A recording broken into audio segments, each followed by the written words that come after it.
울산시장 부정선거로 드러난 국헌 논란의 실체에 각계 교수, 변호사, 시민단체들은 물론 친정권 성향의 인사들마저도 돌아서고 있습니다. 콘크리트 지지 단체도 고개를 저을 만큼 도저히 변호 불가능한 중대 범죄인 것입니다.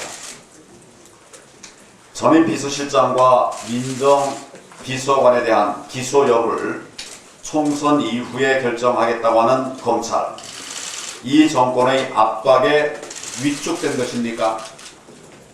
지금 비서실장의 그 윗선, 사실상의 총기획자 문재인 대통령의 수사 필요성이 제기되는 그런 상황입니다. 부정선거 사건 앞에 속도 조절이 무슨 말입니까? 총선까지 2달이나 남았습니다. 그 사이에 어떤 치밀한 증거인멸과 말 맞추기가 진행될지 모릅니다. 대통령의 강한 의지, 직접 지시 없이는 절대 시행 불가능한 이 선거 공작의 몸통, 모든 사람들이 그렇게 생각하는 그 몸통, 문재인 대통령의 행적과 혐의 역시 철저히 밝혀야 합니다.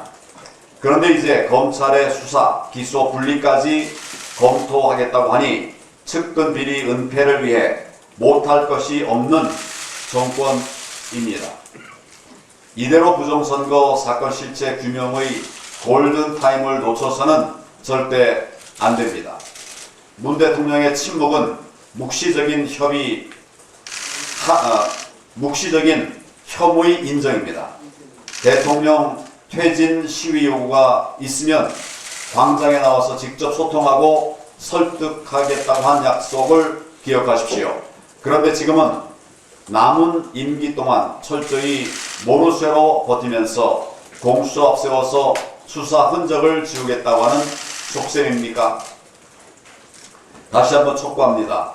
검찰은 거침없이 성역 없이 수사하십시오. 필요하다면 대통령의 혐의도 수사해 놔야 합니다. 주변만 겉돌지 말고 선거 부장의 진원지를 파헤쳐야 합니다. 대통령도 당당하다면 수사에 응하십시오. 지난 11일 문 대통령은 또 거짓말을 했습니다. 지난 2019년도에 고용의 양과 질이 모두 뚜렷하게 개선됐다고 한 것입니다.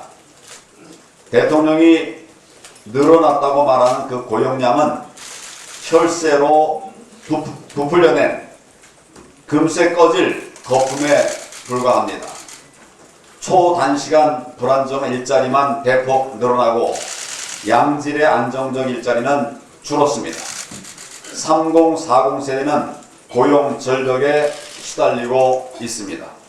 이런데도 고용의 양과 질이 모두 개선됐다니 참으로 어처구니 없는 왜곡 날조입니다.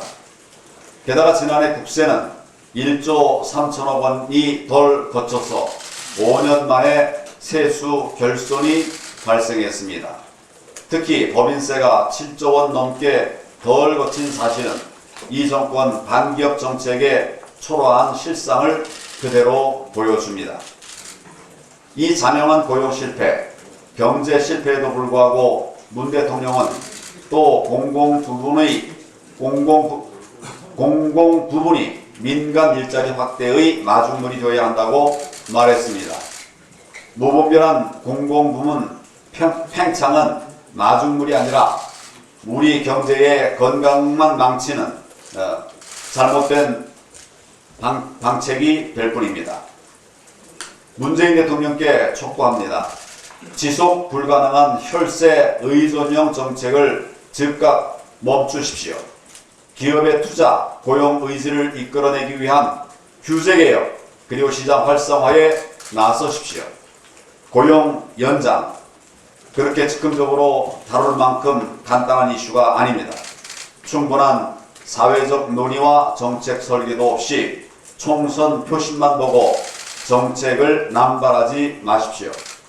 이번 총선에서 우리는 문재인 정권의 무능과 오만과 함께 겁없이 반복되는 거짓말 역시 심판해야 합니다.